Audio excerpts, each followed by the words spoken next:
Wachuma works a lot with the spirits of love, unity, gratitude, and of clarity. Well, Wachuma always offers what someone is ready for, and it often aligns to our intentions and our prayers, whether they are conscious or subconscious. We have a very exciting announcement now. So, Daniela, do you want to do the honors of sharing it?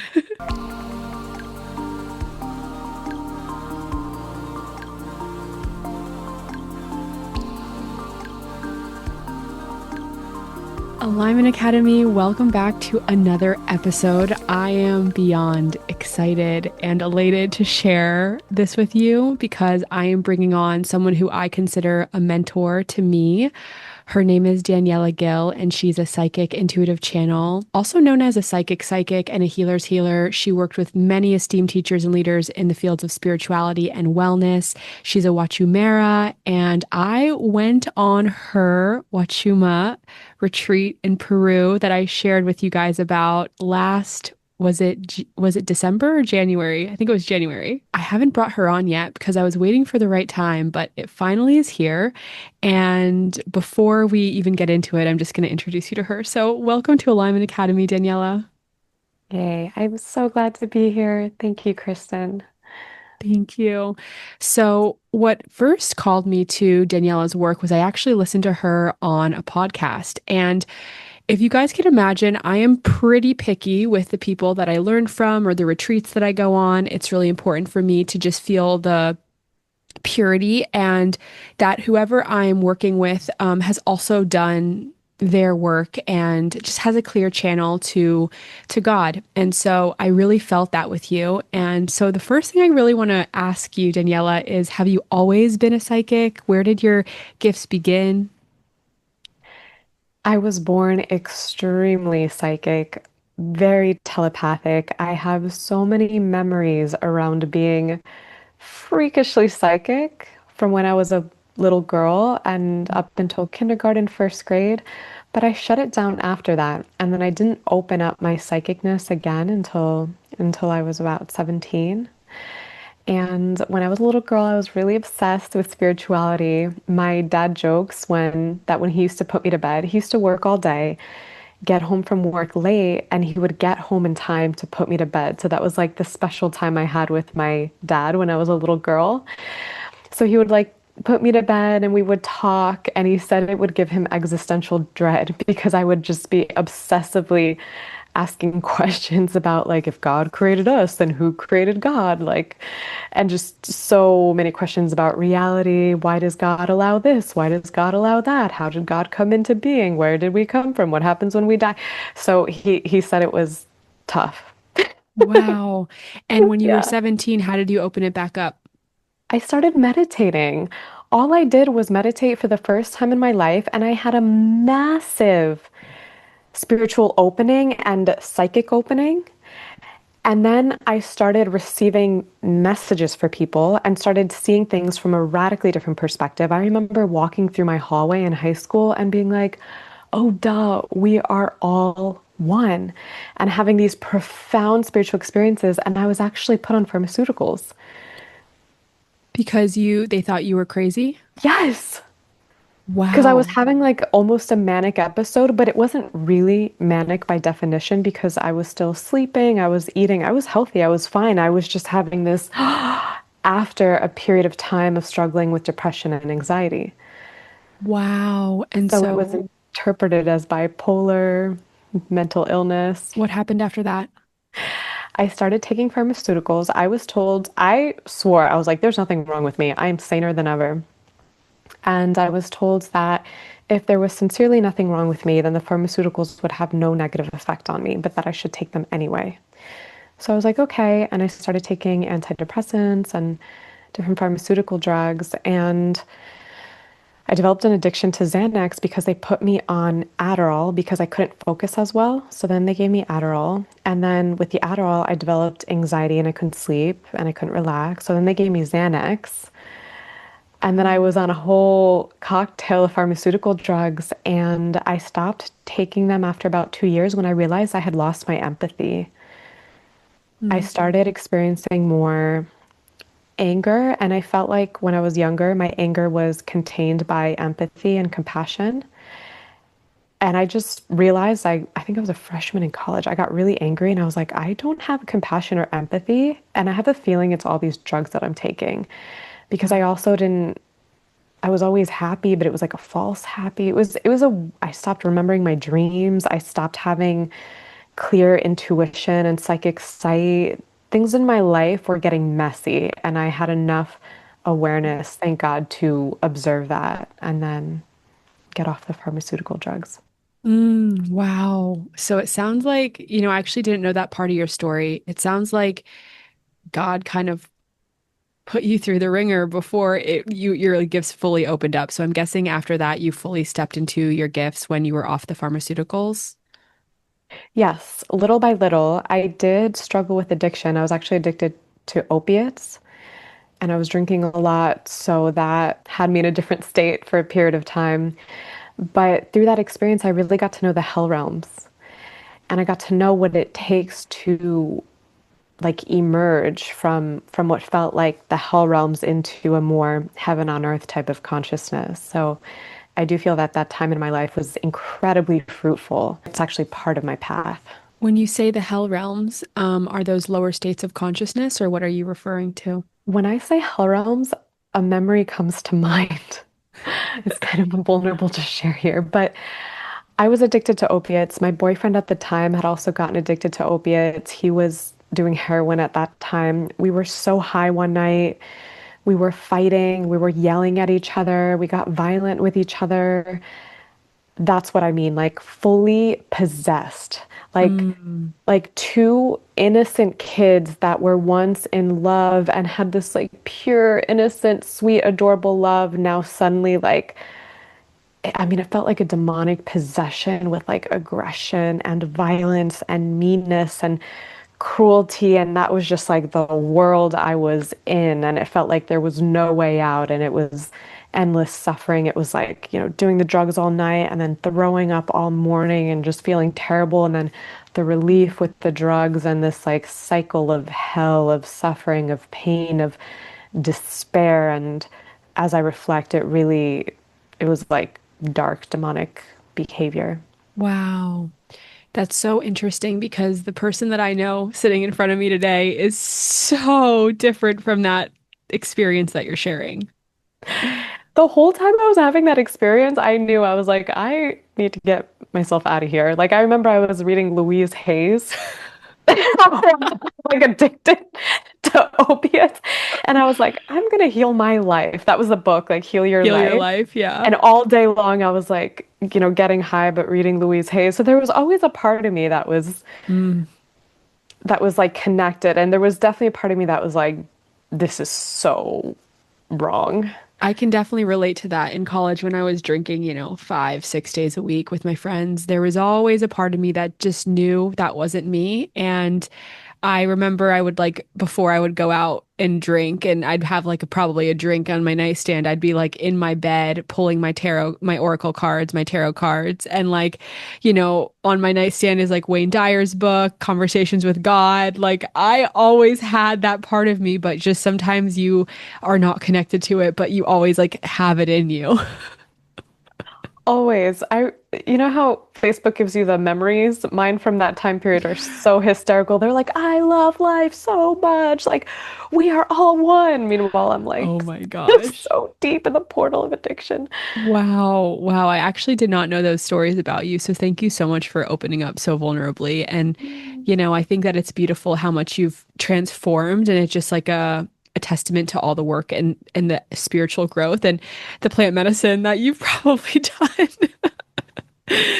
Yeah. So I feel your life in Peru, again, it's a complete 180. So you live in Peru, yes?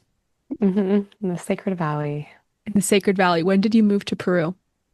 In 2021, it was going to be a 2-week trip, and it ended up being 6 month trip until my visa ran out, and then I moved there. Wow. And the reason I want to talk about Peru is because when I went there with you, I also extended my trip quite a bit. The best way that I can describe it, like I don't know why this is the only words that are coming to mind with Peru is it feels like there is so much silence and there's no mental noise in Peru. Absolutely. It is so peaceful, so blissful, and it is a place where I feel it is so much easier and more natural to connect with both the divine and Pachamama. It's easier to connect with God because, yeah, there isn't that like mental noise, that mental chatter. There's so much spaciousness. And the culture there in general is, I experience them as more present and more heart-centered. It hasn't been conditioned by capitalism and the idea that we have to do more, achieve more, or be more. It also isn't a culture that really has ideas of excellence, like doing things excellently or really well, or using the mental intelligence too much. So it's a very different energetic environment. And when you lived there, did it take some time to like detox from the American culture or what I guess the matrix and the noise of the US? Yes, for sure. It was not easy at first because everything is slow moving and things aren't really done well. There's a lot of just being. I definitely noticed that the first couple days that I was in Peru, I was very uncomfortable because like you just wake up and you make your cacao. Like there was, it was on a retreat too, right? So like I'm coming from the hustle and bustle of California and I'm like on this retreat that like is so slow moving. And I was like, this is a lot. And then you get into the flow of it and you're like, I feel peace for the maybe the first time in my entire life.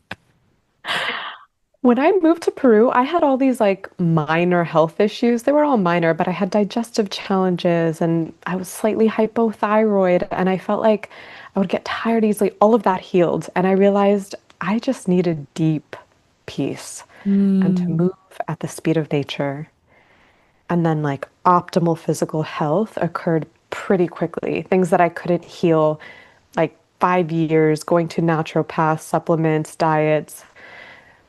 It was just the speed and, like, the peace, the spaciousness, the beingness.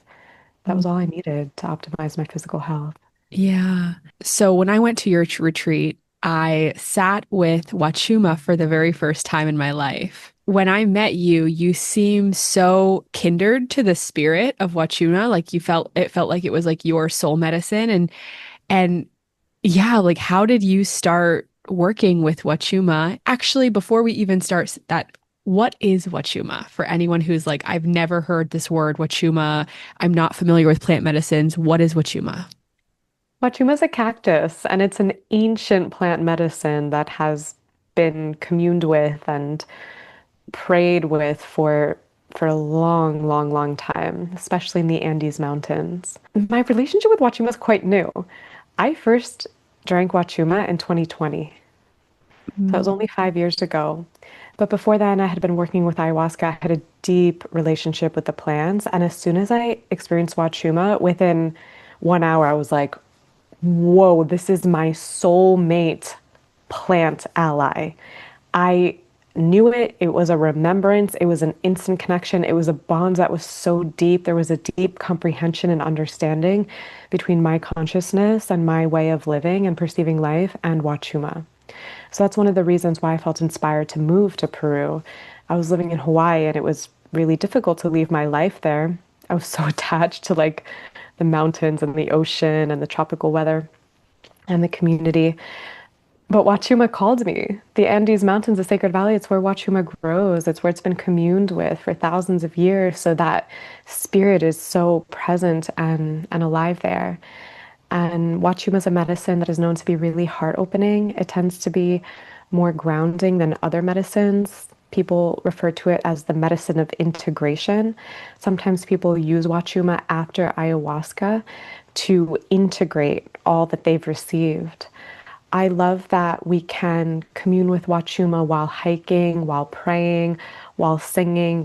We can still be fully in our bodies, but perceiving life through a higher perspective. Through Wachuma works a lot with the spirits of love, of unity, of gratitude. and of clarity. So those are a lot of the gifts that Wachuma are bringing when we commune with Wachuma. I'm going to make a quick assumption about you if you listen to Alignment Academy, the podcast, that ever since you were little, you just had this deep feeling that you were meant for big things in this world. You weren't here to be ordinary, but you were here to be a mover and a shaker. Hi, I'm Kristen, and same. Except for years, I was self-sabotaging because even though I felt in my soul that I was here to do extremely big things, I could not stop procrastinating, self-sabotaging, feeling massive amounts of imposter syndrome, and don't forget getting triggered as fuck every single day of my life. And honestly, I didn't know what to do. And then I found inner work. I found energy healing. I found all of the modalities that I still use today. The spiritual tools that I use feel like I found a hack to this universe. Like, the rules don't apply to me because I know how to shift my vibration. I know how to reprogram my subconscious mind. I know how to give myself any beliefs that I want to believe about the world, like money comes easy to me and the rules don't apply to me and I don't need a real job. These are all just beliefs that I believe about myself. If you're similar to me, you know you have a big mission, but you know it's also time to get out of your own way and heal your blocks for good so you can actually just take action on your mission. This is why I created Alignment Academy, the membership. Inside this membership, you are going to get everything from live coaching sessions with me monthly, all of my best-selling heart work meditations and hypnosises. You're going to get all of my energy healing activations to do energy work on yourself anytime you want. Not to mention, as soon as you enroll, you get a library of 9 past masterclasses and 8 on-demand meditations. But the very best part is the people in the community. This is some of the most heart-centered, amazing humans I've ever come in contact with. Honestly, people have made friends in this group. They've met up in person in this group. It's the place to be. This is seriously the only space on the internet that weaves quantum manifestation, inner work, and business to help you quantum leap in your soul's growth and your business growth. If you're serious about healing, getting out of your own way, and taking massive action this year, then join with the link below. See you inside. They call Huachuma Grandfather, is that correct? Yeah. Can you speak a little bit about that? Well, they call ayahuasca grandmother because she has a very strong feminine spirit, and Wachuma grandfather.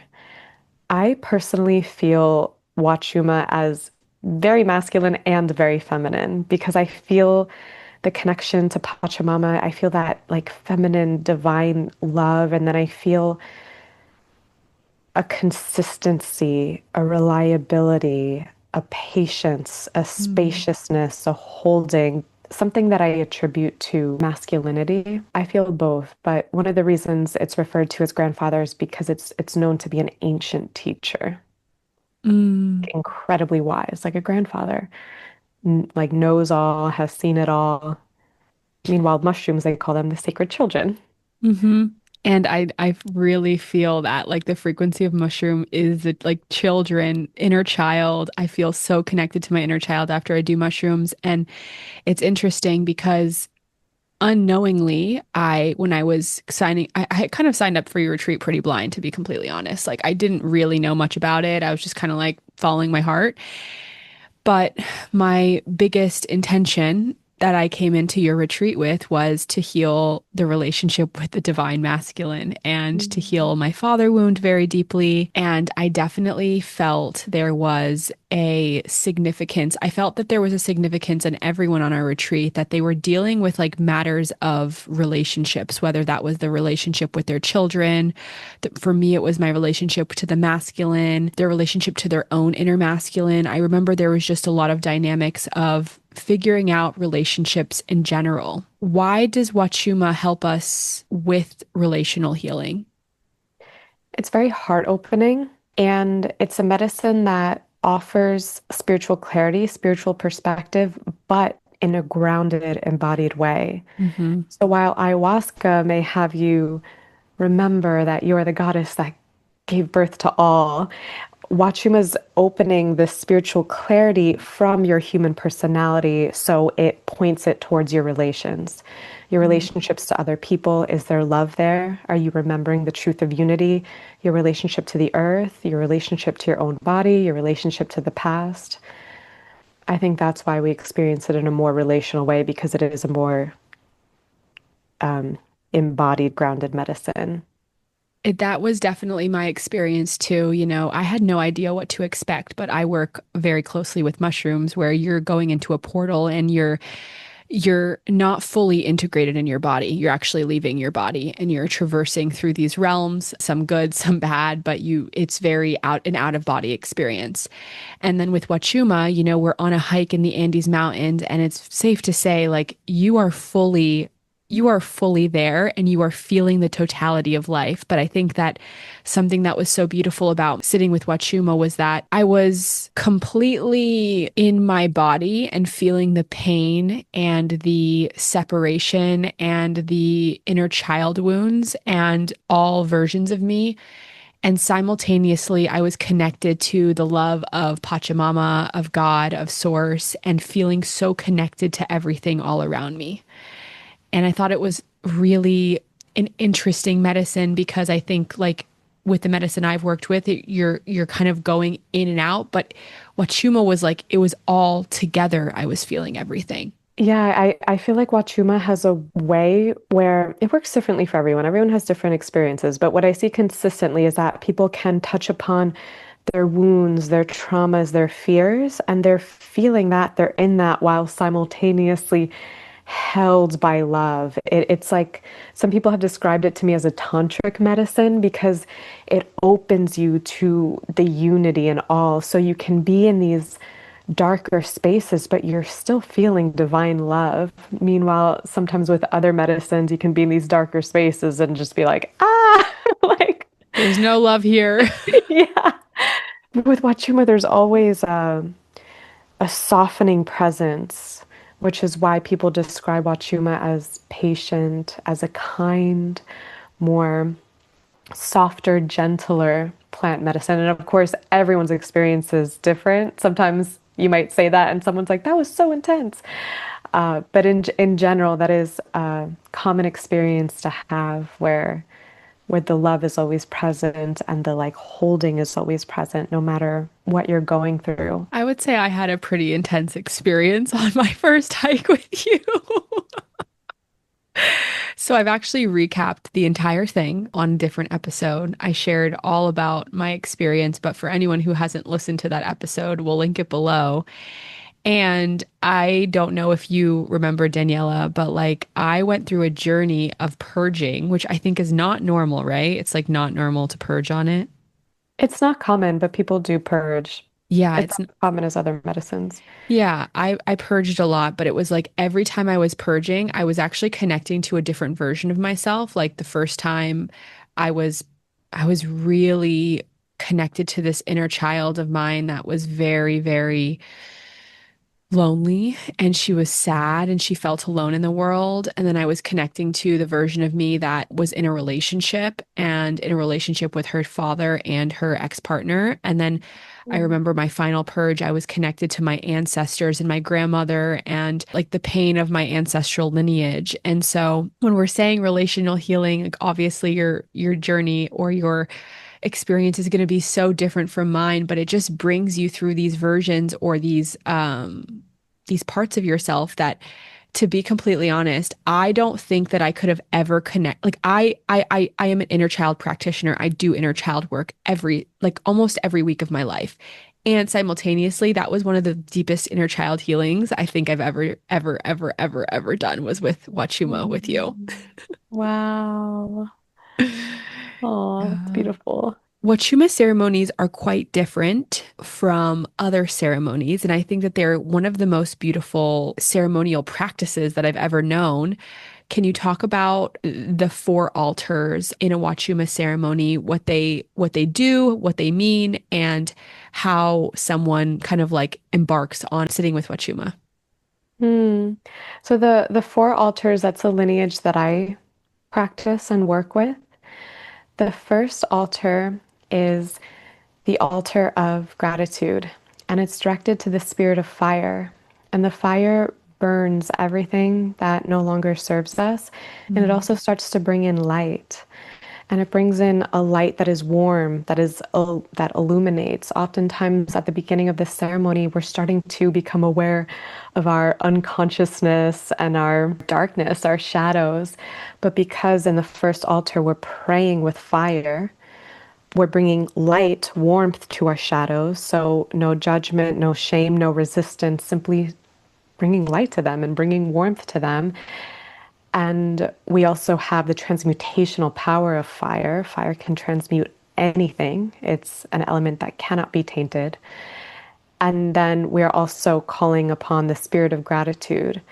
And we start with gratitude because gratitude is what clears our lens to see life clearly and prepares us for the rest of the journey. We're relating to everything with the spirit of gratitude so that we can fully receive it. The second altar, we pray to the spirit of clarity, and it's directed to the element of water. And in that one, it's flow. That one tends to open up our emotional world more. We're exploring the depths of our emotions, and we're praying to see ourselves and our lives clearly. So if we've been holding any distortions in our lens and how we're seeing things in this altar, we're praying to see clearly, and for the waters to wash away any impurities, and also for the emotional cleansing to occur. Sometimes repressed, suppressed emotions can impact us in unconscious ways, like all the time. And it can impact our physical health, our energy levels, even our everyday emotional experience can be a little bit lower if we have repressed, suppressed emotions. So as we pray to the spirit of the waters are also our emotions. It's an opportunity for all the waters to flow. In the third altar, we are praying to the spirit of the air and unity, because it is one air that we share. We're all breathing from the same air. And it's one spirit, it is one energy that animates all, which is present in the air. We're taking in life force energy from the air, and we're all sharing this life force energy. We're all one. So it's the altar of unity, and we start to remember our unity. At this point in the ceremony, we're a lot deeper. We've done a lot of personal healing and personal clearing. And now our prayers are directed outwards to our relations to humanity as a whole. And we're actually laying within the grid of this planet the remembrance of unity. We are anchoring it into our own consciousness and offering it to the earth. We are sending it out to the totality of humanity. We are one. We are one. And we are restoring forgiveness. We are restoring compassion. We are restoring empathy. In this altar, we are invited to see all beings as extensions of us, and seeing that inside every other being is really another me. Often the prayers are always channeled in the altars, but in this altar, oftentimes the prayers for world peace come through, and the end of wars, the war within, because we're also cultivating unity within us of all aspects of us. And then that being reflected in ending wars in our relations and our families, between nations. So that I love the third, I mean, I love all the prayers, but I love the third altar prayer of the prayer of unity to the air. And then the final altar is the prayer of love, and it is directed to Pachamama, the earth. She teaches us so much about love because she is the purest, most powerful embodiment of unconditional love. She has created each and every one of us, and she sustains us, and she nourishes us, and she gives all of herself endlessly, infinitely, with every fruit tree, with every plant, with the animals, all of it. We're all her children, and she's just giving to us and sustaining us, and it never ends. And she does it with unconditional love. So from her, we get to know the spirit of love, the truth of love, the way that she gives. We learn from her beauty, from her nourishment, from her unconditionality, from her bounty, from her abundance. So that is the fourth altar and the final prayer. Yeah, and you channel the prayers typically at every altar. Yeah, I open the Akashic Records to channel according to what feels relevant for the group. Every altar, I feel it like we're opening a portal. And I love working with the four altars because then you're held in this container of like, first it's like gratitude. You're held in gratitude, and then you're held in clarity, and then you're held in unity, and then you're held in love. So when we pray and our consciousness is so open, our energetic bodies are so open, we're like opening these portals and bringing in these energies that are weaving into our experience and embedding deep into our consciousness. So then after this ceremony, these energies, this remembrance that Wachuma gave us access to by opening our hearts and our minds so much, are now like a part of our lens, and it's a more permanent, integratable transformation and experience.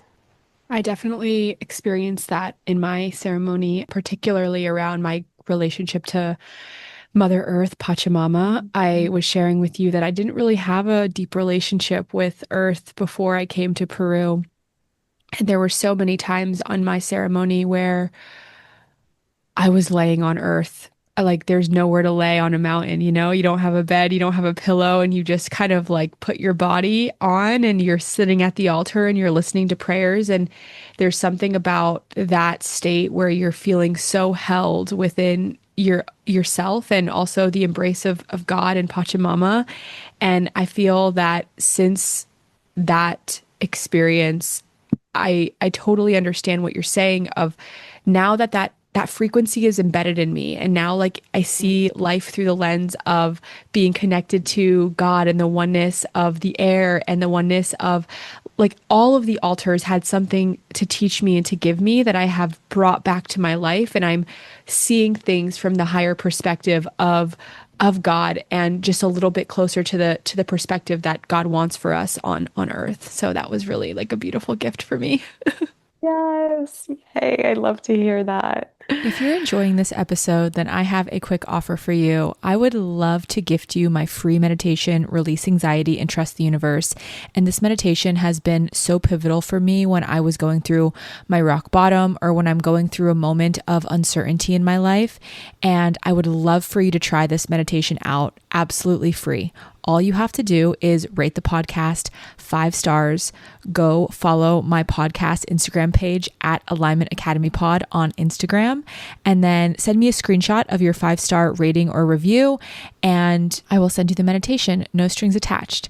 I can't wait for you to try it out. And now back to the episode. So, for someone with a lot of maybe family trauma or trauma that they're healing, how do you think that Wachuma would help them in this? Well, Wachuma always offers what someone is ready for, and it often aligns to our intentions and our prayers, whether they are conscious or subconscious. It's a brilliant medicine that is really connected to spirit. So it finds the entry point, the access point to heal the trauma. That might be like I'm thinking of different experiences I've witnessed in my ceremonies for people. Some people need to access the emotions that they did not feel and they repressed and suppressed, and then allow them to move through in a very safe, held space where they also are experiencing unconditional love and deep safety. And they need that environment to move the emotions through to like heal that trauma. Other people, you mentioned like family trauma, depending on what it is, they might be harboring ideas of resentment and victimhood. And then the Wachuma may come in and help them to see what they lived from a different perspective. And because it is giving you access to the collective mind, you may see, oh, my father treated me that way because his father treated him even worse.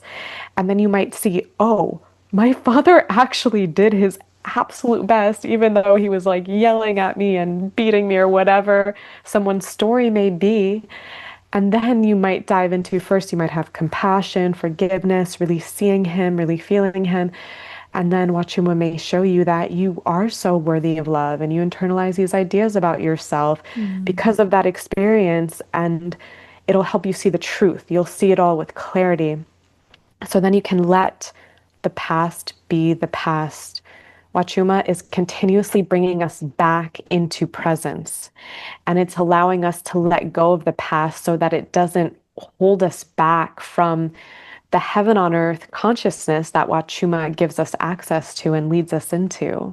That's so beautiful. I love that explanation. One thing that we haven't talked about is that you said you channel the prayers from the Akashic Records, right? Yeah. And you are deeply connected with the Akashic Records. And so, for anyone who doesn't know you or what the Akashic Records are, can you give a short description and share about your relationship with them? Yeah, so the Akashic Records are the subtle energetic imprint of everything that's ever happened, is happening, or could happen. Some people call them the Book of Life, or some people think of it as like a cosmic library, and it holds the book of the history of your soul as well as all the future possibilities. It comes from the word Akasha, which is the Sanskrit word for ethers or space. So it's like Akashic records. It's the recording of the totality of the Big Bang within space. While we are in these human bodies, we can't access the Akashic records in their totality because it's like the remembering of infinity and eternity. But we can open ourselves to become channels to receive guidance, perspectives, remembrance from the Akashic records as it is relevant to our current human experience. So I have a practice where I say a prayer, and then when I say that prayer, I come into what I experience as this elevated, expanded state of consciousness. And from there, I ask questions and I receive guidance. I receive sometimes visuals, sometimes I hear, and it's like psychic intuitive insight that benefits my life or the people that I'm doing a session for. Can anyone read the Akashic Records or just you? Anyone can, but it does have some prerequisites. So you have to develop the prerequisites. One is that you need to be able to come into a still, spacious state of mind because you need to become like a channel, receptive. If your mind is super full, if you're really identified with certain beliefs, if you're someone who has very strong opinions, ideas of right and wrong, all of that is going to block you from accessing the Akashic records because the Akashic records they encompass all perspectives. They're like the culmination of all perspectives. And to receive what comes through, we need to be trusting, open, receptive, and available. You also need to have pure intentions when you're opening the Akashic records. So you have to be aligned with love. The frequency of the Akashic records is love. So, in order to match that frequency, to receive the guidance from the Akashic records, your intention needs to be love. It needs to be service. It needs to be to bless your life or the life of the person that you're working with. And there needs to be an understanding, a receptivity to love. Otherwise, I feel that people will block their connection. Mm. From the Akashic perspective, I really love what you said about it's the both and because I believe that's what God is. It's the both and when we're really attuned to that like God is one thing, I think people are missing the point. What plant medicine has taught me is that like God is all of it. It's like this and that. It's the black and the white and there's no separation at all. And so that was what really drew me to you and your interpretation of the Akashic records was the neutrality in it all. And I feel that when I was learning from you how to open the Akashic records, I really was able to attune my consciousness to that like neutrality of life. And I think that so many times, like our problems in life feel really black and white or right or wrong. And I think it just really helped me get back to that perspective of love. Yes, and it brings so much ease and so much peace and so much allowance. I feel like so much of our suffering comes from the resistance to life, the judgment of life, that like that's not right. I want that, but I'm experiencing that and then you see the Akashic Records perspective and it's like it just like this relief, this love, which ironically allows you to change the circumstances of your life that don't resonate, that aren't Exactly. really what you want. Would you be open to opening the records and showing everyone the frequency? Yeah, I would love to. Amazing. So let's do it. Okay, so I like to connect with a prayer. Shall I say the prayer? Yes. Spirit, support me in coming into an elevated, expanded state of consciousness so that I may be one with your perspective. Set aside the totality of my personality. so that I may serve as a clear channel for your divine love, insight, and guidance. Allow me to see all who are tuning into this podcast as they are seen in the light of the Akashic Records. Help me to know them as they are known in the mind of God, and enable me to share all of your messages for them with clarity and with love.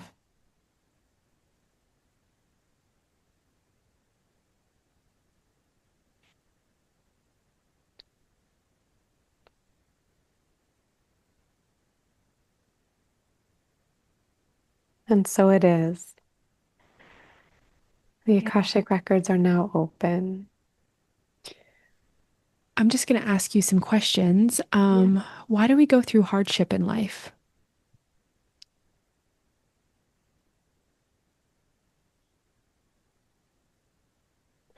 I saw the visual that I saw was like a million reasons. Mm. And one is because it grows us, it evolves us, it purifies us, it strengthens us, it grows us closer to God. Mm. Another is because on an unconscious level, it is a part of our prayers. It's actually part of what we want or believe that we deserve or believe life is like. Another one, it depends on the hardship. All hardships are so different. But another one is because of our relationship to the life circumstance that we're calling a hardship. If there is resistance to it, if there is judgment of it, if there are ideas that this is bad or wrong, it could be turned into a hardship. But from another perspective, what we called a hardship could have actually been an opportunity for growth or a challenge that has expanded us and served us in some way. So a lot of it is related to our perspective. It depends on the hardship of why we experience it. Thank you. From the Akashic perspective, do you think that we have a destiny and there's like our life is planned, or is it conscious creation? Both. When I am working with individuals within the Akashic Records, sometimes I see that something that they live, like for example, meeting someone, it has a feeling of destiny. And when you work within different people's Akashic Records, you see that some people, their soul has chosen a specific path. They were like, I am going to do this thing in this life. And it feels like a lot of their life is destined. For other people, it feels a lot more open. And for different people, it's more like more free choice here and more destiny here. So everyone kind of has a different life plan and it's different for everyone. Yeah, and even that feels subject to change, especially because humanity is evolving so quickly as we stream more and more consciousness onto the planet. More of our life is being lived with conscious creation, and it's almost like we're changing direction more quickly versus before people were living with similar thoughts, similar karmas, similar patterns for extended periods of time. So the life was just moving like this, and it felt more like everything was just destiny. Hmm. In the eyes of the Akashic Records, what is the measurement of a good or successful relationship? They are all good and successful relationships. It is a relationship where you have grown, where you have evolved, where you have healed, where you have grown closer to God, where you have expanded your capacity to truly understand the spirit of love and what is required to live love, to experience love, to give love, to receive love, to live in love. Are relationship endings a bad thing? From the Akashic Records perspective, nothing is ever really a bad thing. It always serves its purpose. It's always a part of the perfect orchestration in life. And oftentimes, when a relationship has ended and you're exploring your own Akashic Records for healing around that end, it'll offer a lot of comfort in many different ways. Why is it so hard to remember that we are God as humans? Well, one is because we're not God. We are experiencing, it's a paradox because we're God, but we're God in another consciousness. We're God in another form. Right now, we are like extensions of God, reflections of God. We come from the same seed as God, but we're also not God. There's a forgetfulness, an amnesia, so that we can fully drop into this individuated, sovereign being that, I call Daniela, you call Kristen, and have that experience. If we were fully in the remembrance of we are God, then we could never be Daniela or be Kristen. We couldn't play out all these different storylines, all these different lives, all these different dramas, all the things that God loves. God wanted to live it all and be it all and experience it all. And that's why the Big Bang came into being. It's like eternally expanding out into infinity. And that's what we are a part of. That's what we're currently living. How do we get to know God more if we feel disconnected? God speaks through silence and stillness. It can help to develop a practice, whether it's accessing the Akashic Records or prayer or meditation. And what it takes is quite simple. It is the intention. It is the desire to grow closer to God, to get to know God, to establish a connection with God, and then offering that prayer, that intention time every single day where you are in a state that is conducive to the connection with God. It helps to have trust and faith, and it helps to recognize that God truly is within everything. And my final question, Daniela, is how does someone trust the unknown and trust that life is going to give fulfillment and joy if they're feeling disconnected currently? Interestingly, the first thing that I heard was that it helps to develop a relationship with Pachamama. Yeah, I'm asking why. Okay, Pachamama is the womb. She is the womb that births all life, all human beings, all plants, all animals. Everything is coming from her womb, from her void. And when we get to know the spirit of the womb, the womb is dark. The womb is, it starts off as empty, as space.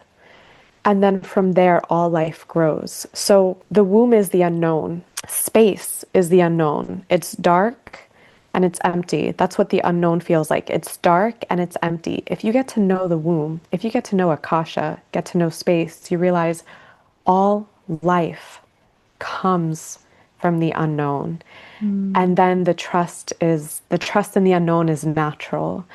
It helps to develop a relationship with God because without God, we think that we are in control. We think that we need to manage our lives and our manifestations. With God, we're not so attached to the mind because it's the mind that enters into fear, it's the mind that enters into resistance.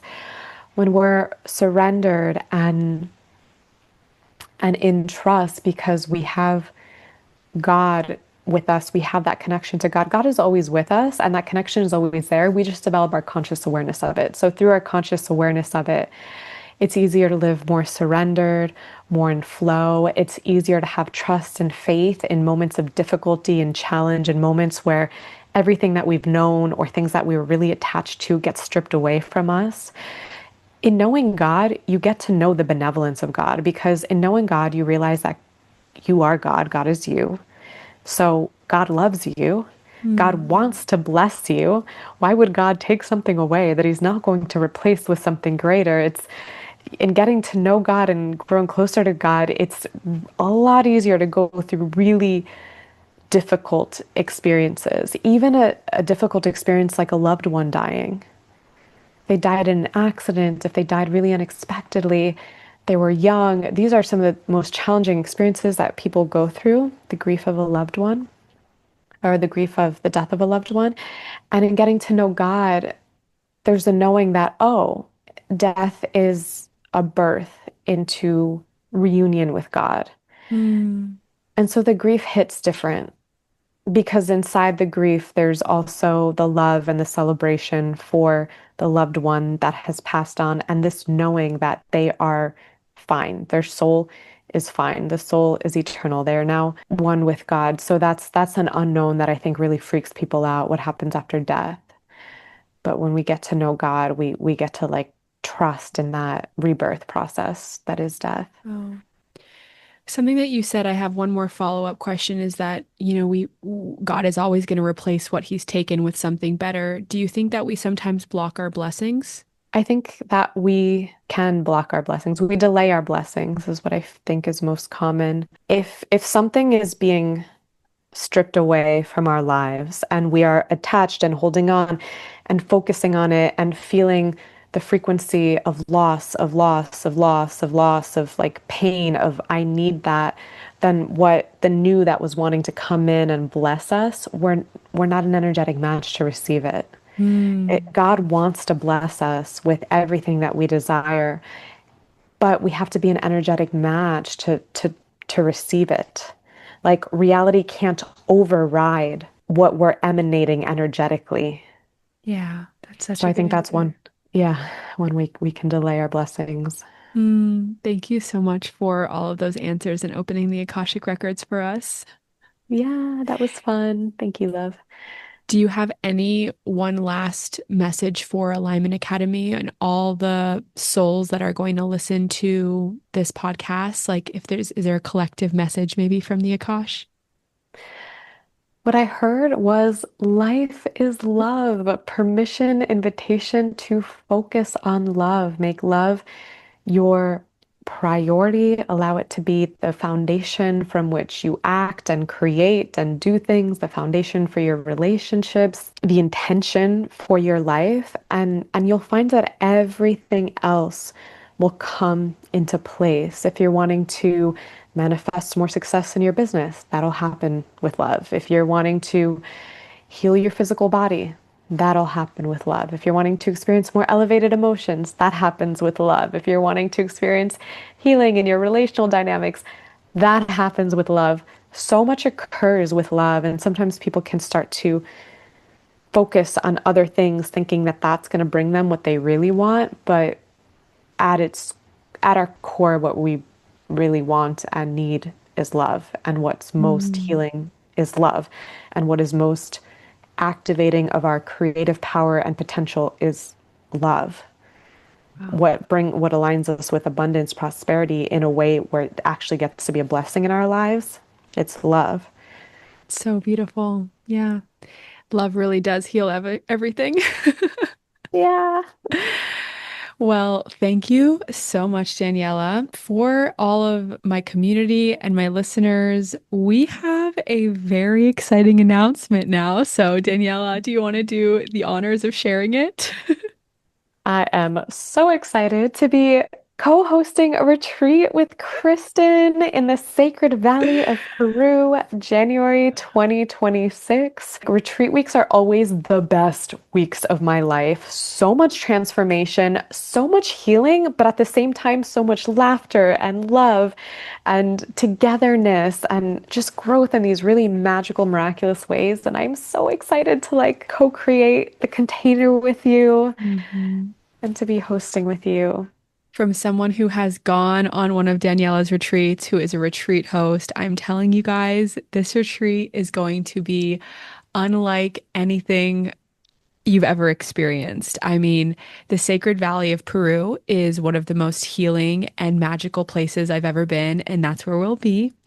And we'll be doing a Wachuma ceremony, and Daniela will be guiding us through that. We'll also be doing a lot of other amazing fun things like hikes, spa days, temazcal ceremonies, cacao ceremonies. The food in Peru is so amazing. It is going to be a week that will change you from the inside out, connect you back to God, connect you back to Pachamama, help you remember your relationship to love and the divine. Daniela is my mentor, and she has truly helped me feel that personal relationship with God, unlike anybody else that I've worked with. And yeah, like we haven't even talked about this, but we're going to be going through like the power of prayer, and we'll have you back on the podcast to talk about prayer because that has been such a big thing in my life since your retreat as well. So the dates of our retreat are January 23rd. through January 30th. If you enroll from a month from today, you get a very big early bird discount. So we will link our landing page below where you can see all the details of what we're going to do, the rooms, the space that we'll be in. And if you are interested in joining us in the Sacred Valley in January, then go ahead and apply with the link and we'll be in touch soon. Yay. All right. Is there anything else you want to share, Daniela, before we end? I cannot wait to welcome you to Peru. It's amazing. It is truly going to change your life. So, yay. Thank you guys for another week listening and hanging out with us on Alignment Academy. I'm so excited to hug some of you in Peru, and I'm so excited to see you guys next week for another episode. But until then, I will see you guys soon. I hope you have an amazing week. Bye.